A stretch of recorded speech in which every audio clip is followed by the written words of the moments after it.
That's a good point. But we have to remember in the U.S. system that it's important for them to get the job done. That's why we elect these people in office. But based on what's going on, it appears that McCarthy is going to lose as Speaker of the House. But it's also important to remember in the U.S., the Speaker of the House doesn't have to be a Republican. It could potentially be a Democrat. I don't think that's going to happen, but the Republican Party is divided. It needs a marriage council, and basically the marriage council will tell them probably that it's time to get a divorce. And maybe that ultimately what will happen, that the far-right party will create some other party for itself. Just a word on the Democrats who decided today they weren't going to support Kevin McCarthy, and I've set out the reasons why they wouldn't do that. There's not a lot of trust, let's face it. But at some point, they may have to get involved in this. How important is it that they are seen to be responsible? I don't perceive that they're being responsible. So when we have to look at it, we have to remember about the vote that happened about the shutdown, that every Democrat supported it except one, that they did not want a shutdown, and that 70 Republicans voted for the shutdown.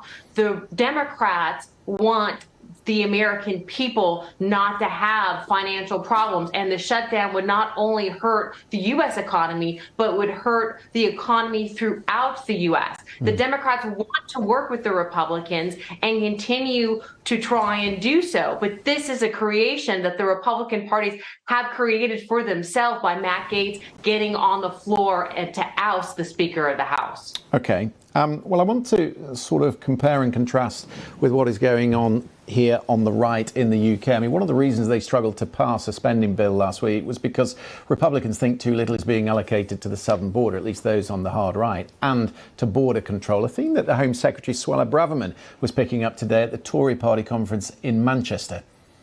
Have a listen. The wind of change that carried my own parents across the globe in the 20th century was a mere gust compared to the hurricane that is coming. Because today, the option of moving from a poorer country to a richer one is not just a dream for billions of people. It is an entirely realistic prospect. We're far too squeamish about being smeared as racist, she added, to properly bring this order to this chaos. Well, in the midst of that speech, a heckler was escorted out of the conference hall for challenging, quotes, some of the nonsense the Home Secretary was telling conference. That heckler and those quotes come from Andrew Boff, the London Assembly member, 50 years a Conservative. Here's how former Cabinet Secretary Sir Robert Buckland responded to that speech. I think we've got to be very responsible about the language here. I think talking about hurricanes or weather extremes isn't helpful unless you explain the why. And we know what's happening in the world with climate change, with war in the sub-Saharan part of Africa. We are seeing mass movements of population. There is no doubt about that. That poses a huge challenge to all of us in Europe. But we need to talk about the why before we start using alarmist language. Adam, do you see some similarities emerging here? I mean, obviously, we're talking about this in the context of what is happening in Washington tonight, but there's no doubt that the hard right have much bigger priorities than spending in Ukraine, for instance. They're focusing on the southern border. They don't like the fact that money has not been allocated to that problem. And we're starting to see how that is pushing the debate further to the right here in Europe and particularly in the UK. I think what's common in both cases is that even though these voices might appear to be quite extreme or quite fringe, what they're doing is speaking to a concern which actually is quite mainstream. So if you look at the UK, when we poll the public, the top 5 concerns that they raise are pretty similar, pretty common. Cost of living, NHS, the economy, and immigration is always there at number 4 for the general public and for Conservative voters. And for as long as more mainstream politicians aren't being seen to deal with it, whether that's illegal migration, the small boats that are coming across, or legal migration that was about 600,000 last year, then some of these calls from the right of the party, from both parties in the US and the UK, will receive a large audience. Just bringing in Kelly on this. I mean, the president of Mexico, Kelly, said today that there are 10,000 people coming to the US border every day. Do you think, when you stand back from the shenanigans in the House of Representatives, that there is some of this that is at the root of what is going wrong in the Republican Party?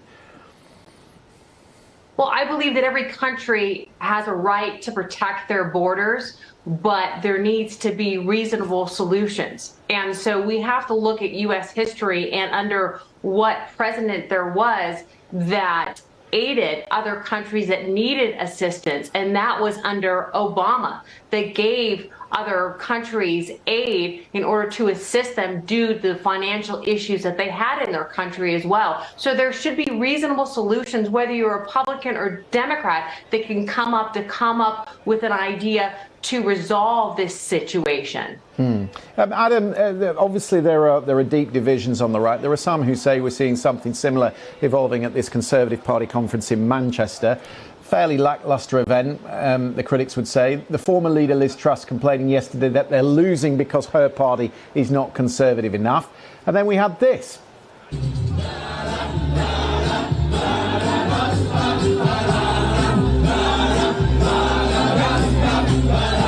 Yeah, that's the former Home Secretary Priti Patel dancing with Nigel Farage last night to the tune of "I Can't Take My Eyes Off of You." Someone we know who prefers the sanctuary of GB News, much like Republicans will only speak to Fox.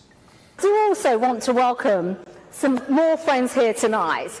Our friends that are here, the newest, most successful, most dynamic, no-nonsense news station, and the defenders of free speech. That is my friends at GB News. Thank you for everything that you do. Then there was this really interesting piece, Adam, in the New Statesman today, that there is a feel at this conference of a party preparing for opposition in danger, said the article, of being co-opted by the hard right in the same way the Republicans were split by the Freedom Caucus in America. Is that a fair comparison, do you think, Adam? So I think there is a really big debate that's going to happen here on the right, on the centre-right, if it is that the Conservatives lose the next election. And one of the really clear voices in that debate will be some of the ones you've heard. They'll be very loud on immigration. They'll be very loud on having low taxes as being a priority. You've seen the Conservatives, when they previously lost elections, moving towards some of those voices. The really important thing to make sure that we don't end up with some of the polarization we've seen in the US is that there's a really strong voice from the kind of centre-right of the party, the more one nation wing, that tradition of the Conservatives, that's saying, of course, we need to control migration, of course, we need to get taxes in line, but we also need to make sure we tackle inequality, we get growth occurring, we deal with some of the big regional inequalities that we have in the UK. I think we can avoid going down the path that the Republicans have gone down. I think we've got a very different media climate, we've got a very different way of funding our political parties, but the risk is there. And look, the Conservative Party is a big tent, it's had these debates before, and I think it can have it in a way that is civil and is constructive. Some would say, Kelly, that the hard right in America is in the grip of a terrible fantasy, of course, which starts with Donald Trump and the lies that he tells. But it is driven by Fox News and Newsmax and by Trump supporters. And there are signs of that kind of politics evolving here. And if you don't believe me, then here are two really clear examples from the last 24 hours that the critics would point to. You said it's no wonder Labour seems so relaxed about taxing meat. So Keir Starmer doesn't eat it, and Ed Miliband is clearly scarred by his encounter with a bacon sandwich. You didn't write that, did you? I did actually write that. I think, it's good to have a light moment in your speech as well. But the point is actually... They're not proposing a meat tax. The point is actually very serious. No, but there are proposals out there for 15-minute communities, 15-minute cities, and I think people are worried that this is an infringement on their liberties, on their freedoms, on their ability to choose where they go to access services, to access what they need, be that shops, etc., and all the rest of it. That was the Energy Secretary, Claire Coutinho, trying to defend claims that she made on stage that Labour's planning to introduce a meat tax, almost a direct lift from the conspiracy theories in America that Joe Biden wanted to remove your beef burger to save the planet. The other clip there was reaction to Transport Secretary Mark Harper's claims that local councils are trying to dictate how often you go to the shops or ration who uses the roads, similar to Republicans claiming that the radical left wants to control every aspect of your life. And that's the point, Kelly. There are echoes here of what is happening in America. We are picking it up, and eventually the splits start to take us to where we are tonight in the US Congress? We are a divided country, but I think it's important to understand that we should agree and we can still be non-disagreeable with each other. Diversity is what makes our country great in the U.S. And there can be compromises if parties work together to help the American people. And that's what the Democratic Party does. It's fascinating that Trump is most likely going to be the Republican Party nominee, where was indicted twice, and he's facing all types of allegations. He's been impeached twice, indicted 4 times, and right now is going through a civil trial as well. Hopefully that Biden will win in the next upcoming election and we can move forward during these times.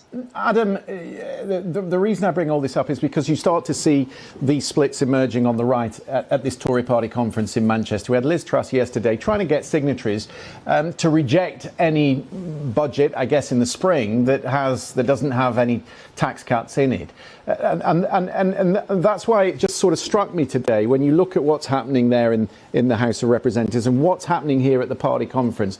There are very distinct echoes, and there is a danger, is there not, that in opposition, the Conservatives start to drift further to the right?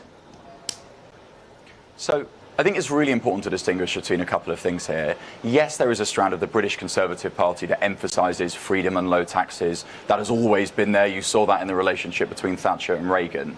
This other narrative of the kind of conspiracy theories that might be similar about Britain and the US, I think, look, the Energy Secretary made a joke at the start of her speech. The 15-minute city stuff, yes, there's some rhetoric there, but in reality, there are no real policies coming out from the government to block 15-minute cities. So there was plenty or in there. anything There was plenty in the Prime Minister's rhetoric just the other week when he was talking about his green plans. He was pointing to things in the Labour plan that wasn't there, and that's the similar tactics to what we see in the United States. And look, there's always been the bending of the truth in politics, but these outright lies that are supposed to scaremonger and to confuse the electorate, that is something different, isn't it?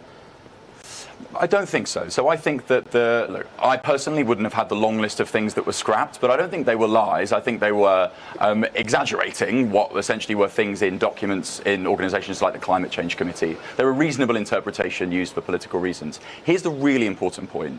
If you look at US and UK political culture, in the US you see massive polarisation and denial of basic truths. Let's look at the vaccine rollout in both countries. In the US you have massive swathes of the Republican Party unwilling to engage with medical fact and adopt their vaccines, hospitals that are now opening that are part of the medical freedom movement. You don't see that sort of thing in the UK. I used to live in the US. I think there are huge affinities between the two countries, but I don't want to overfit their political culture on ours. I don't believe we have the same level of conspiracy theories, and I don't think they're being perpetrated by members of the cabinet.